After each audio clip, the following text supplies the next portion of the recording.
Kasihan kan Pak Prabowo. Iya. Dia memberikan arahan untuk energi tepat sasaran. Betul. Tapi karena menterinya yang saya sebut tadi itu tidak, Ini maksudnya Pak Bahlil ya, misalnya tidak sejalan dengan motivasi Pak Prabowo. Motivasi tadi kan penting sekali, adalah bagaimana seorang presiden tuh ingin mengabdi pada rakyatnya, tapi jajarannya belum. Yang menyebut diri sebagai Istana titik 2, jadi berita waktu hari itu Istana titik 2 itu kebijakan Pak Bahlil sudah benar. Nah inilah yang paling kacau Pak. Problem pokok Pak Prabowo ini adalah dia itu tidak punya orang-orang yang mengerti dia. Kalau misalkan Pak Prabowo terlalu santun, tidak mau menendang, menggantilah atau mengganti menteri-menteri yang dia bilang ini banyak yang kurang seirama, maka dia harus memikirkan alternatif lain. Itu bisa lebih berbahaya, itu kayak model si Eva Morales, ya kan, Capres dan lain-lain, dia gunakan tentara. Soal pribadi mungkin Pak Prabowo merasa dia dekat aja dengan Jokowi, is okay kan gitu kan. Tapi kebijakan kan dihancurin.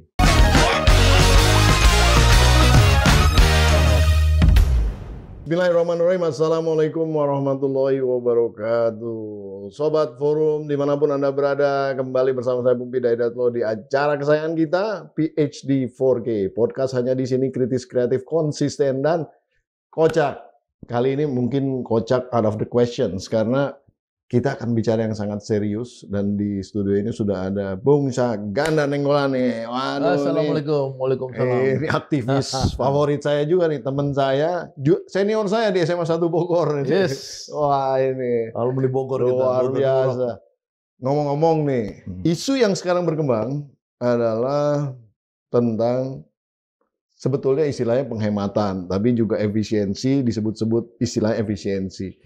Sebenarnya penghematan sama efisiensi agak beda di dalam konteks tertentu ya. Penghematan neken jumlah, efisiensi mengefisienkan, jadi lebih mengoptimalkan output kan gitu kira-kira sebetulnya kan. Jadi kalau efisiensi biasanya anggarannya nggak dipotong, anggarannya sama terus tapi outputnya yang diminta dinaikin. Nah kalau penghematan ini udah ditekan gitu. Nah Bung Syahganda, saya termasuk yang sangat seneng sebenarnya pemerintah mengadakan penghematan ini. Terus terang, karena itu menurut saya itu bagus sekali. Daripada dikorupsi, mendingan nanti hemat gitu kan. Dia salurkan buat kepentingan rakyat. Itu saya dukung benar-benar gitu. Nah, cuman di lain pihak juga ada dilematika. Konon kabarnya beberapa analis itu mengatakan kalau ini ditekan, belanja negaranya turun. Ini persoalannya juga ke yang namanya pertumbuhan ekonomi yang katanya mau 8% dikejar gitu. Jadi ini juggling di antara dua ini kan nggak gampang ya tentunya. Nah, mungkin bisa dikasih perspektif ya dari saya menempatkan ini sebagai apa nih? SMC atau SMC Sabang Merauke. Ya, nanti akan berubah jadi lembaga baru lagi. Apa C-nya? Sabang Merauke Circle. Oh, Circle, Sabang Merauke Circle ya. Jadi silahkan dianalisa tentang masalah penghematan ini. Kira-kira kalau dalam konteks yang tadi saya jabarkan itu sebenarnya di mana nih mainnya gitu. Silahkan. Ya, terima kasih Mas Popida ya. Saya pikir Pak Prabowo ini kan tidak melakukan efisiensi, itu pengertiannya cut budget negara kan. Karena total budgetnya kan sama. Ya, sekitar 3.000 itu kan sama ya. Nah, dia itu kan refocusing sebenarnya, istilah refocusing. Yeah. Jadi total ekonominya sebenarnya sama, ya kan? Jadi nggak ada masalah di situ. Persoalannya ini kan adalah ketika sektor-sektor ini itu uangnya dipindahkan menjadi keperluan lain. Iya. Nah, banyak pemotongan-pemotongan. Nah, itu kemudian apakah kemudian terjadi antara benefit dan cost-nya itu mana lebih untung? Nah, kalau dalam teori cost benefit itu tentu kan kita melihat sebenarnya apa yang diinginkan Pak Prabowo secara total kan. Nah, Pak Prabowo ini kan punya ideologi kemandirian, kedaulatan. Jadi dia itu kan pada saat bersamaan dengan yang disebut efisiensi anggaran ini, dia membangun sisi lain itu aset-aset kita melalui Danantara kan, aset bangsa negara kita ini. Dia dia kelola ulang dalam suatu badan Danantara dari BUMN besar itu 7 BUMN besar itu nanti dia kemudian uang ini ya dia bagi 2 kira-kira gitu atau 3 lah. Satu uang yang sekitar 750 triliun pada akhirnya penghematan anggaran ini. Itu 200 triliunan itu kan dia akan putar di Danantara. Iya kan? Dan itu kemungkinan dia akan melakukan kapitalisasi gain-nya itu dia tarik 1.200 triliun. Untuk apa? Untuk pembangunan. Jadi kedaulatan itu nggak perlu lagi tergantung asing. Ya kan? Dia bisa main di apa namanya di bursa, main di pasar modal dan lain-lain itu ya. Nah, yang kedua itu dia suntik untuk makan bergizi gratis tadi. Ya kan? Dia udah janji itu akan sampai 200-300 triliun. Sekarang baru 100 dia tambah dari 71 triliun. Artinya dia going concern dia pada urusan rakyat miskin kurang gizi ini. Karena itu kan long investment jangka panjang itu dia suntik bener. Tapi sisi lain dia ikut pikirannya Keynesian kan. Waktu New Deal di era Roosevelt itu bagaimana memperbesar demand. Jadi ketika demand side-nya besar itu uang ditabur di masyarakat, dia berharap di situ ada juga growth. 1-2% bisa ada pertumbuhan tambahan dari rata-rata 5% kita. Nah, sisi lain dia mau tahan lagi uangnya sebagian itu adalah untuk yang disebut di zaman Pak Harto itu kan banpres, inpres dan lain-lain. Iya kan? Jadi dia sebenarnya 3 hal ini buat saya dia melakukan hal yang benar. Persoalan goncangan itu biasa. Zaman Pak Harto, awal-awal Pak Harto tahun 70-an kalau nggak salah saya itu, Pak Harto itu merumahkan 70% pegawai pajak. Kalau nggak salah saya pajak atau bea cukai. Dirumahkan, iya. Dirumahkan itu tetap digaji. Tapi untuk tadi efisiensi tadi, mereka nggak usah rapat-rapat, nggak usah buat seminar dan lain-lain, dia cuma bertahan pada 30% aja. Ya kan 30% untuk ngejar bagaimana pajak itu bisa membesar zaman itu. Jadi sebenarnya itu teorinya itu biasa aja seorang presiden itu melakukan bagaimana baris berbaris pasukannya, bagaimana ini di-off-kan dulu di ini. Orang nggak boleh panik karena orang panik ini kan orang yang biasa dengan kemanjaan seolah-olah dia sebagai pegawai negeri atau birokrasi dia merasa raja kan, comfort zone lah ya, di comfort zone-nya ini dirubah. Nah, tapi kan gaji mereka nggak hilang tuh. Paling enak sebenarnya mereka kan nggak kayak buruh-buruh ojol apa segala. Iya tuh, kalau nggak kerja nggak dapat duit. Nggak dapat duit, mereka tetap dapat uang. Jadi overall saya pikir strategi Pak Prabowo untuk yang sekarang heboh dengan istilah efisiensi anggaran itu, saya sangat mengapresiasi sekali gitu. Ya. Banyak yang bilang sebenarnya penghematan ini juga akibat warisan spending yang dulunya kurang bagus di administrasi sebelumnya, di pemerintahan sebelumnya. Nah, tentunya memang ada utang-utang yang jatuh tempo kan. Nah, apakah ini memang jadi terpaksa melakukan penghematan? Ya kalau dari sisi fiskal kita kan memang udah rusak kan. Udah rusak karena kita harus bayar 800 triliun untuk utang ya itu belum lagi mungkin utang-utang BUMN yang dibebankan kan kepada pemerintah pada akhirnya. Nah, jadi saya pikir itu pasti salah satu sebab. Yang kedua, selama era Jokowi itu kan kita melihat indeks persepsi korupsi kita kan sampai 34, yang paling rendah sepanjang sejarah. Jadi 34 boleh lihat dimanapun 34 itu paling rendah kita sejarahnya itu. Sekarang naik 37, ya kan? Tapi kita itu udah mengalami kehidupan korupsi yang paling gila dan itu sudah dibenarkan oleh KPK ya bahwa Deputi KPK itu Pak Hala Nainggolan berkali-kali sudah menyampaikan bahwa korupsi itu atau uang menguap itu 40-50% dari proyek-proyek itu. Yang ketiga kita di OCCRP juga dianggap sebagai pemimpin yang korup seperti itu ya. Jadi artinya apa? Artinya kan di situ harus dikoreksi oleh Bapak Presiden. Lu kalau mau jadi pegawai negeri, mau jadi pemerintah, motivasinya, orientasinya adalah untuk rakyat. Ya, Prabowo mengatakan, kau militer waktu kemarin di Bogor, Istana Bogor kan dia bilang, kalian itu baju kalian, pangkat kalian, sepatu kalian semua dari rakyat. Kalian harus mengabdi pada rakyat. Ya kan? Itu kan berlaku pada semua aparatur dari rakyat untuk rakyat. Nah, kalau dia mau melakukan efisiensi ini, ya, maka memang pegawai-pegawai ini harus tahu bahwa mereka itu ke depan tuh rubahlah. Jangan misalkan kayak kemarin dulu di zaman era Pak Jokowi ya, misalkan bisa ada korupsi yang gila-gilaan, misalkan BTS, contoh korupsi BTS, itu kan membuat anggaran palsu yang triliunan, tapi nggak ada proyeknya gitu loh. Iya. Dan itu kalau dikejar itu bukan hanya mungkin BTS, itu semua tempat tuh banyak yang membuat anggaran-anggaran fiktif. Iya. Nah, saya pikir kan intelijennya Pak Prabowo kan sudah men-searching itu, yang mana aja yang sebenarnya yang ini bakal menjadi penggelembungan. Jadi sebenarnya ketika di-adjust, yang terjadi yang sekarang. Nah, orang takut di-adjust karena apa? Karena dia itu comfort zone dia dengan dan potensi income-nya. Iya. Ya itulah. Jadi saya pikir kita harus mengapresiasi Pak Prabowo. Problem pokoknya ini adalah apa yang dipikirkan Pak Prabowo ini dan apa yang dilaksanakan Pak Prabowo ini tidak sampai ke masyarakat, khususnya mahasiswa. Makanya mahasiswa hari ini demo di mana-mana pada hari ini kan dengan isu Garuda gelap gitu ya. Itu kan sedih ya. Sebenarnya Pak Prabowo-nya udah bagus, tapi di kalangan intelektualnya itu nggak nyambung gitu. Ya. Kita sepakat ya mengenai masalah penghematan. Saya juga mendukung. Tapi berarti ini kan tinggal masalah basis komunikasi ya sebetulnya. Dan saya melihat memang di dalam konteks komunikasi publik, pemerintahan ini agak sedikit, ya kalau bahasa Sundanya itu pasuliwer gitu.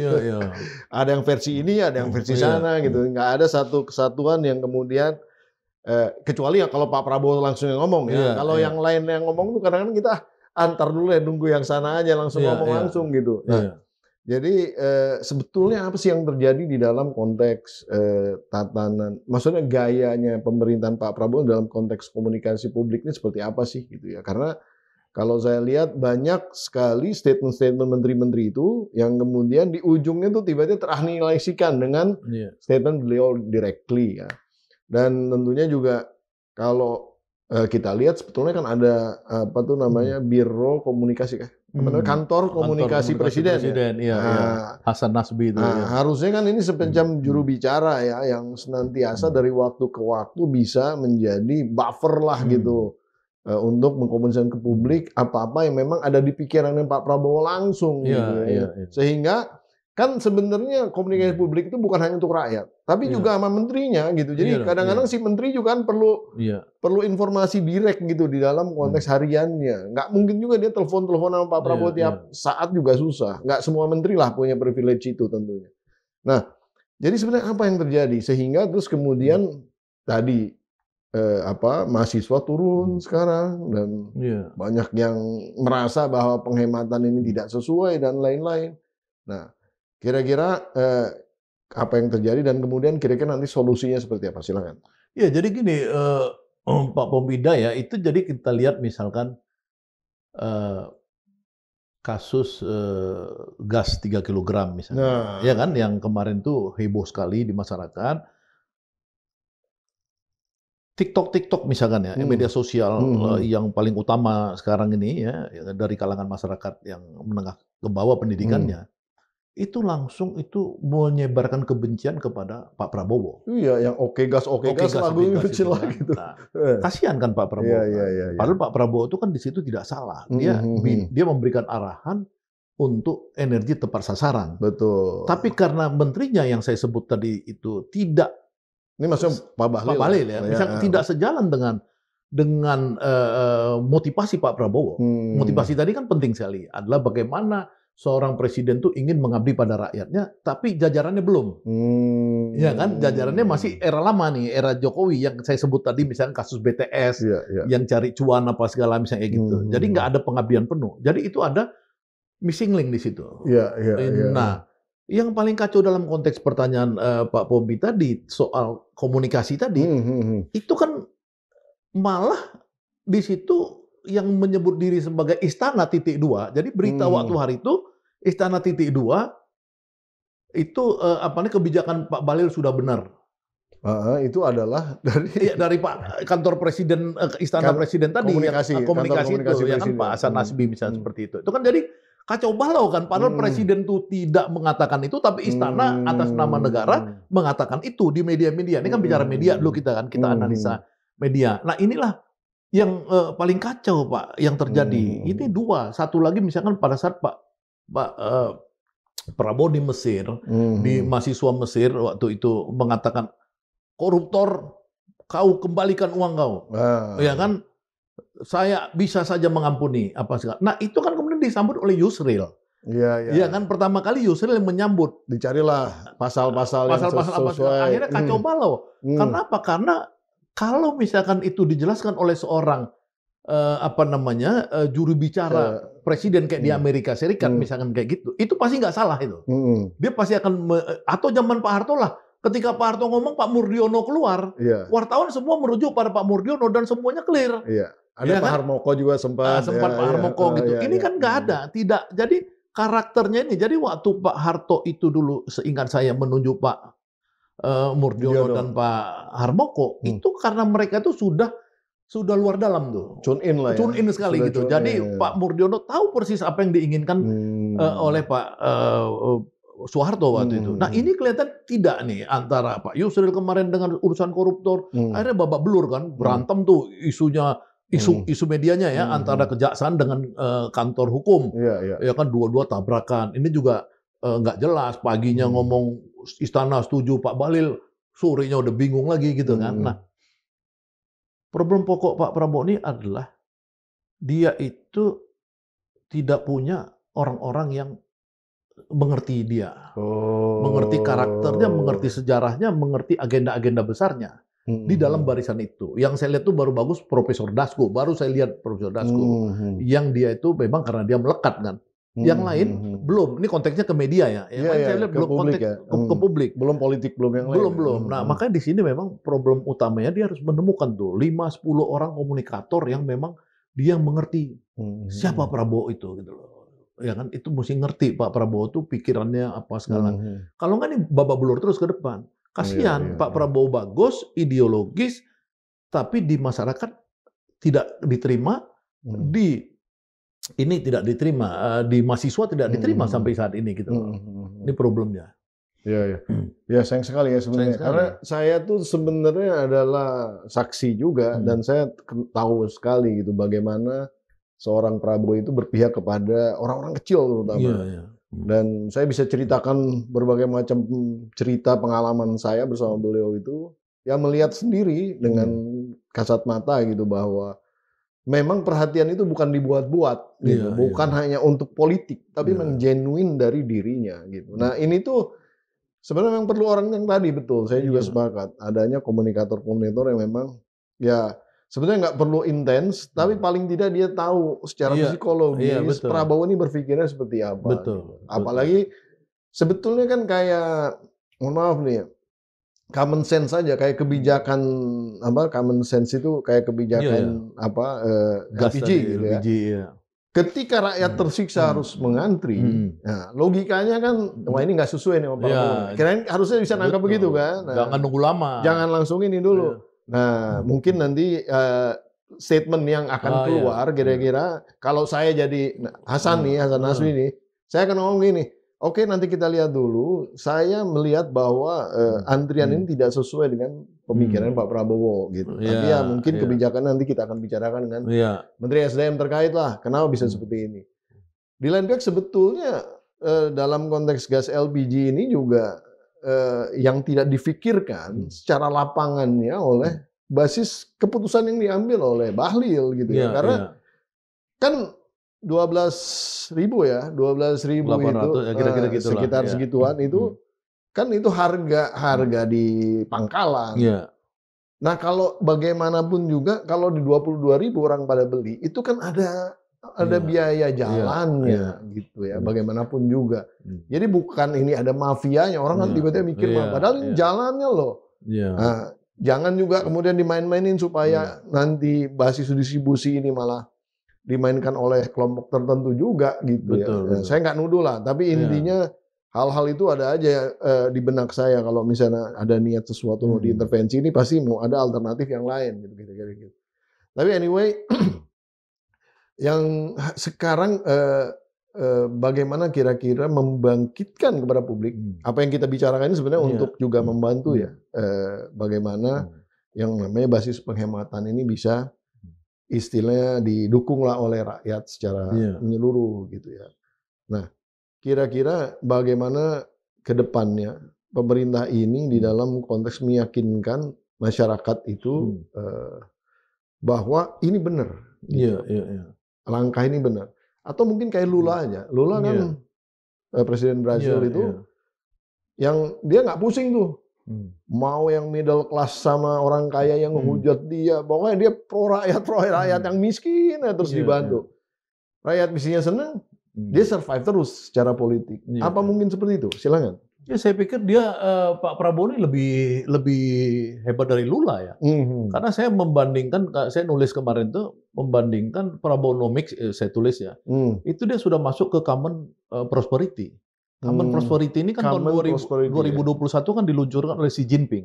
Kesejahteraan umum. Iya, kesejahteraan bersama. Common Prosperity ini itu dia itu istilahnya itu dia tahan kekayaan akselerasi kekayaan orang kaya di Cina itu oleh Xi Jinping sampai Alibaba, Tencent apa segala itu semua stres karena dia bilang kau nggak bisa, kau balikin uang ke rakyat Cina ini, ya kan, kau kasih CSR, kau kasih lapangan kerja di Cina. Nah, kemudian Xi Jinping mengatakan moralitasnya adalah karena kau kaya dari Cina.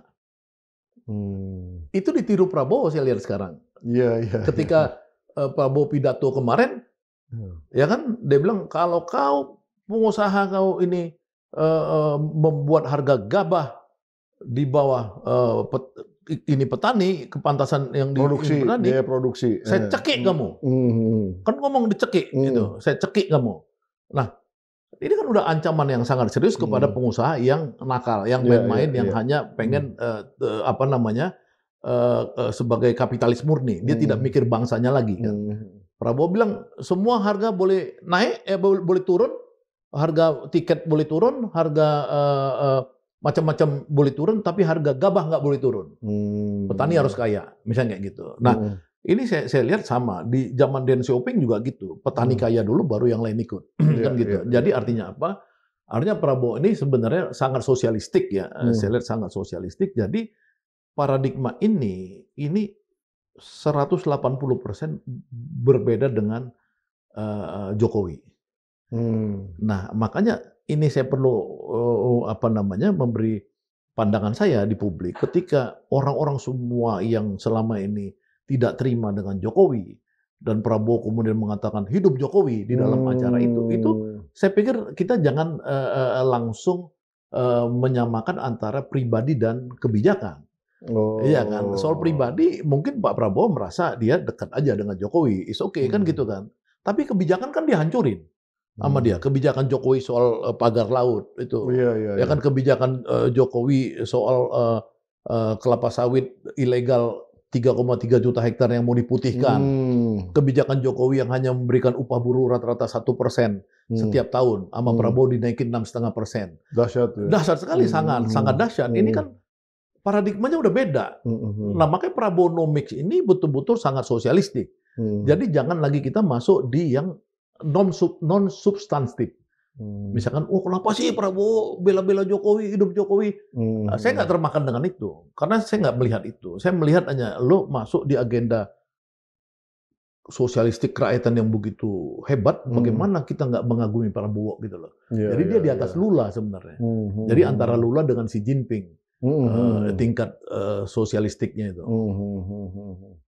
Wih, dahsyat. Iya, dahsyat. Nah, kembali ke argumentasi saya yang di awal bahwa penghematan ini akan menjadi semacam penghambat di dalam konteks pertumbuhan ekonomi yang 8% itu. Tadi udah dijelaskan bahwa akan dibangun yang namanya lokal ekosistem ekonomi sendiri gitu ya, yang kemudian bisa naikin 2%. Nah, satu basis persoalan mendasar di Indonesia ini adalah basis supply chains itunya, supply chains rantai pasokannya ini tidak serta-merta semua tersedia di level mikro. Karena kita kebiasaan mendistribusikan apa-apa dari pusat. Nah, kira-kira strategi apa agar kemudian tadi dalam level lokal mikro ini terjadi perputaran ekosistem ekonomi tersendiri yang kemudian naik yang 2% tadi itu, gitu ya. Terus yang kedua juga, apakah kemudian ya suka nggak suka jumlahnya memang sama, tapi kan sebagian besar juga dibayarkan buat hutang, toh, untuk yang dulu-dulu gitu.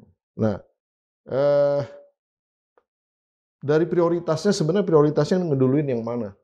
Apakah akan melanjutkan gayanya infrastruktur seperti yang dulu atau memikirkan basis masyarakat yang di bawah diangkat dulu gitu, which is berat sekali itu menurut saya dengan keadaan fiskal sekarang ya. Bukannya saya sangat dukung sekali mengangkat orang-orang di bawah. Tapi kita perlu basis ya istilahnya strategi yang khusus di dalam konteks itu gitu. Nah silakan, kira-kira gimana? Iya, saya pikir kan pertama kan kita kan ada limitation-nya tadi kan, pembatasan. Kita nggak bicara bahwa kita mau ekspansi ekonomi kita dengan utang jor-joran lagi. Oh jangan, gitu kan. jangan. Jadi dia di angka APBN kita ini kan sebenarnya tidak ada perubahan totalnya saya bilang tadi. Nah, kalau dia total ekonomi dengan APBN segitu kan belanjanya tetap belanja. Yeah. Ya kan, dan maka kalau kita pakai teori Y sama dengan C plus I plus government spending ya kan plus ekspor kurang impor kan sebenarnya kan government spendingnya kan sama kan. Nggak ada perubahan. Nah, bagaimana Pak Prabowo ini bisa memutar uang itu agar terjadi pertumbuhan? Dia kan mengalihkan dari infrastruktur ke pangan, energi, dan hilirisasi tadi, atau strip industrialisasi, dan MBG, makan bergizi gratis tadi.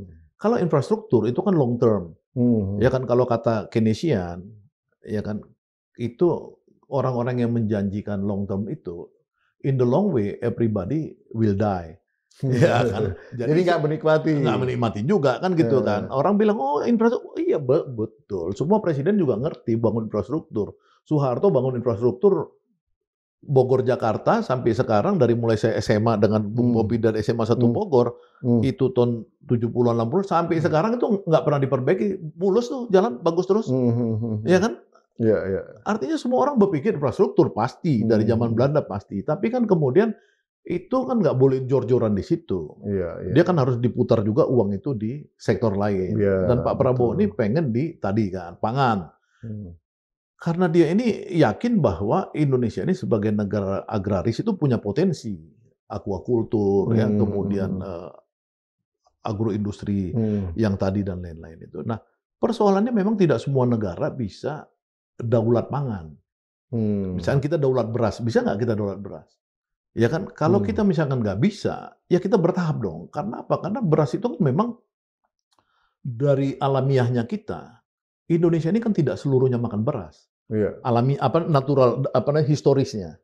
Orang di Ambon makan sagu, ya kan, orang di Papua makan apa, orang di ini makan singkong dan lain-lain kan gitu kan. Kita juga harus memikirkan diversifikasi pangan tadi.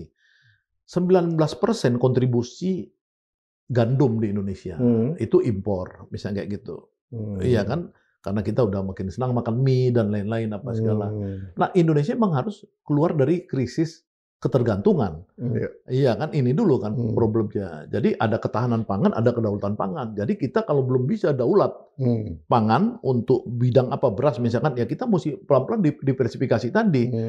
Ya kan, tapi Prabowo harus tegas, ya kan, bahwa apa? Bahwa itu tidak gampang untuk kita bicara food estate misalkan, tidak gampang. Maksudnya harus kan dulu kan zaman SBY kan dia udah mau buka juga MIFE itu di Papua. Dan gagal. Zaman Pak Harto kan udah membuka 1 juta hektar lahan di Kalimantan. Gagal juga kan gitu. Apa? Kalau di Kalimantan tuh karena dia tidak daerah bergunung-gunung, sehingga dia pH-nya tuh 2. pH-nya 2 itu kan nggak bisa buat ini. Kita hancur investasi. Terlalu asam untuk buat padi, sawah, apa segala itu, ladang. Dia pindah ke Papua. Problem juga. Karena apa? Karena bagaimana membuat petani kita pindah, orang-orang Jawa misalkan gitu ke yang sana, kerjanya ya. Yang kerja, dan bagaimana logistiknya tadi. Kita kan mahal nih cost of logistik kita. Ya kan, itu juga problem pokok kan gitu. Maka kita harus bertahan dulu di Jawa ini karena penduduknya paling banyak sebagai sentra pangan utama. Nah, oleh karenanya degradasi lahan-lahan seperti kemarin di Banten itu, sawah-sawah dihancurin oleh sebuah perusahaan di pinggir laut pantai utara itu. Nah, kayak gitu-gitu Pak Prabowo harus cermat menghitung jangan sampai jumlah lahan pertanian kita itu terjadi penurunan yang dahsyat. Nah, ini yang pertanyaan soal apa bisa atau nggak bisa. Menurut saya sih itu harus dicoba aja, dicoba. Yang kedua, kita harus masuk tetap pada fokus industrialisasi tadi. Ya kan, bukan sekedar hilirisasi. Memang di astacitanya Pak Prabowo kan industrialisasi dan hilirisasi. Kenapa perlu industrialisasi ini? Kita lihat transformasi masyarakat di Cina misalnya gitu. Dari village industry menjadi sekarang itu dia punya DeepSeek itu ya yang udah bisa mengimbangi OpenAI itu. Nah, OpenAI itu artinya itu mereka tuh merancang teknologi industri apa itu kan secara konsisten. Kita mati nih setelah zaman Pak Harto. Zaman Pak Harto masuk ke zaman Habibie itu letter of intent IMF itu menghancurkan industri kita. Nurtanio, IPTN itu dihancurin, nggak boleh. Jadi kita tuh decline, industri kita decline dari 30% zaman Pak Harto menjadi 17-18% sekarang, ya kan? Terhadap GDP kontribusinya. Nah, kita harus balikkan lagi supaya apa? Teknologinya bisa kita serap karena nggak ada industri, nggak ada teknologi, nggak ada teknologi, nggak ada industri. Jadi harus dia bisa transfer into secepat-cepatnya zaman beliau ini supaya kita naik lagi industri kita supaya apa? Kalau industri kita kuat maka industri pangan kita kuat, industri energi kuat, industri lain-lain kuat kan. Nah sebenarnya Pak Prabowo ini ya mesti harus konsisten dan kerja keras di industri dan pangan ini gitu. Ya. Pak Prabowo menjanjikan bahwa dalam kurun waktu 5 tahun memungkinkan untuk tadi swasembada pangan gitu ya. Walaupun banyak juga yang skeptis terhadap itu. Itu stylenya dia dalam konteks mengencourage timnya atau apa gitu ya, kira-kira itu satu ya. Nah yang kedua juga saya ini sebenarnya nyari-nyari bukunya yang Paradoks Indonesia itu. Ada di mobil saya nanti. Boleh saya minta tuh. Saya orang yang salah seorang yang kurang beruntung tidak mendapatkan itu sebelumnya, jadi saya belum pernah baca. Nah makanya mendengar Bang Syahganda ini tadi seolah-olah nih ada kaitannya dengan apa yang tertulis di buku Paradoks Indonesia itu. Nah sekarang ini dari mimpinya di buku itu dengan apa yang ini kan baru 100 hari lebih lah ya. Apakah ini sudah menuju ke apa yang di dalam konteks buku itu tulis gitu ya? Silakan. Ya kalau menurut saya sih jalannya pasti berliku. Karena pertama kan dia harus mengadjust. Yang saya bilang tadi dia mewarisi birokrasi lama. Yang itu makin kemari dari zaman reformasi makin kacau. Ya. Misalnya gini, kita punya kawan namanya Agus Gumiwang Kartasasmita. Iya kan? Di perindustrian, Menteri Perindustrian. Bapaknya itu adalah industrialis. Namanya Ginanjar Kartasasmita. Di generasi bapaknya itu Soeharto kerja keras, bapaknya kerja keras. Iya kan akhirnya apa? Akhirnya dia dari mulai UP 3DN produksi dalam negeri kan gitu kan terus meningkat gitu. Nah, Agus Gumiwang misalkan selama 5 tahun kemarin masuk dalam rejimnya Jokowi yang tidak punya orientasi industri misalnya gitu. Ya kan? Nggak apa-apa, ini kita rejimnya. Nah, saya senang Anda menyebutkan itu sebenarnya. Nah, misalnya sekarang kan dia harus shifting nih maksud saya. Shifting mentality, mindset apa segala. Oh, ini Prabowo sekarang.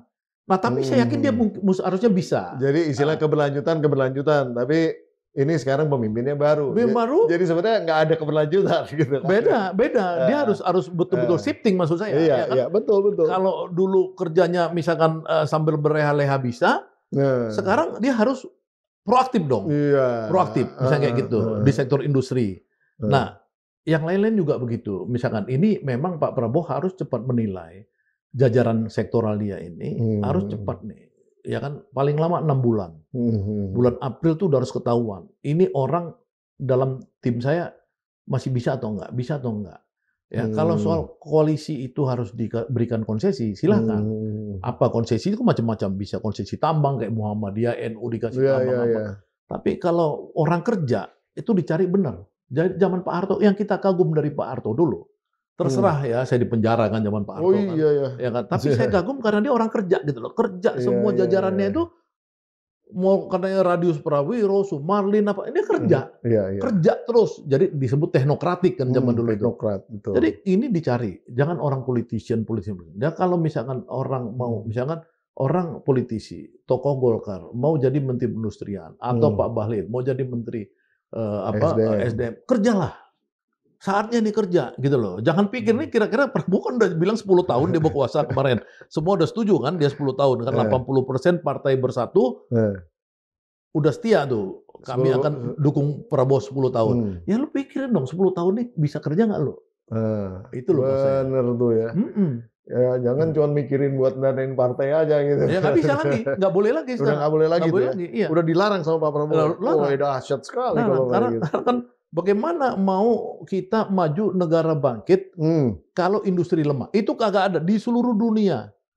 Ya kan tidak ada orang negara itu maju kalau industrinya nggak maju. Itu kan hukumnya begitu. Mau apa kita coba? Iya. Keren. Nah, mungkin yang terakhir ini yang kita ingin ini kan kalau ya saya sangat tahu sekali Pak Prabowo itu orang yang ingin ya high achiever lah dalam bahasa Inggrisnya itu. Jadi ingin mengachieve sesuatu yang tinggi sekali targetnya. Dan memang banyak di sekitarnya yang dalam tanda petik gitu ya, secara mikronya nggak akan mampu gitu nguber. Nah, berarti kan kalau seperti itu nanti konsekuensinya terjadi turnover yang akan tinggi nih di dalam konteks kabinet. Ya tadi 6 bulan April ganti lagi. Tapi kan ini kan sebenarnya juga beresiko di dalam konteks ya katakanlah suka atau tidak suka lembaga kementerian itu gede. Walaupun sekarang dipecah-pecah jadi sedang-sedang lah jumlahnya ya nggak gede-gede banget lagi gitu. Tapi kalau diganti-ganti, ini kan juga di dalam konteks membawa kelembagaan itu untuk mencapai titik tertentu, hasilnya juga nggak akan optimal.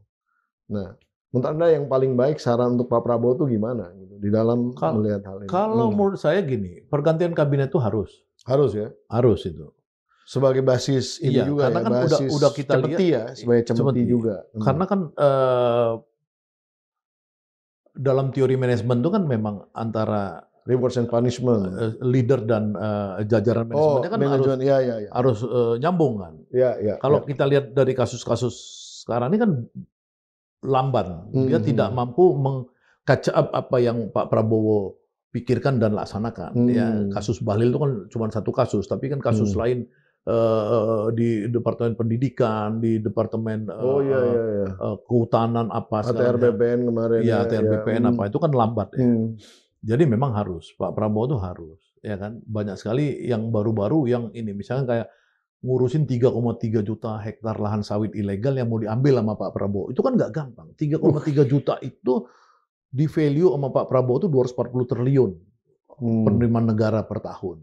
Itu kan tinggi sekali ya. Itu bagaimana cara itu mengelolanya untuk bisa kesejahteraan koperasi, petani, apa segala misalnya kayak gitu kan. Petani Pak Prabowo pengen petani maju-maju. Jadi maksud saya ini nggak bisa orang mobilnya itu mobil mau lari kencang, bannya ban bekas, ya kan, kemudian mesin bekas apa segala. Nah saya nggak punya nama, maksudnya saya secara umum aja saya melihat bahwa itu dia kriteria.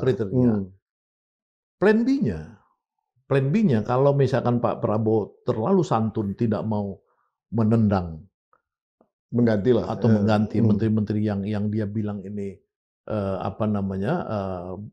banyak yang kurang seirama, maka dia harus memikirkan alternatif untuk struktur lain, karena dia punya struktur lain kan. Struktur kedua dia adalah kepala-kepala daerah, ya kan. Jadi bisa aja dia kemudian membangun sebuah model pemerintahan yang bertumpu pada kepala daerah. Bisa juga, kalau ini kan sektoral tadi. Bukan sektoral, tapi langsung kepada kepala daerah. Wilayah. Ya, misalkan untuk menugaskan subsidi yang efektif BBM dan energi, misalkan dia serahkan kepala daerah, bisa aja. Misalnya kayak gitu, ya kan? Alternatif lain itu bisa lebih berbahaya, itu kayak model si Evo Morales, ya kan, Capres dan lain-lain, dia gunakan tentara.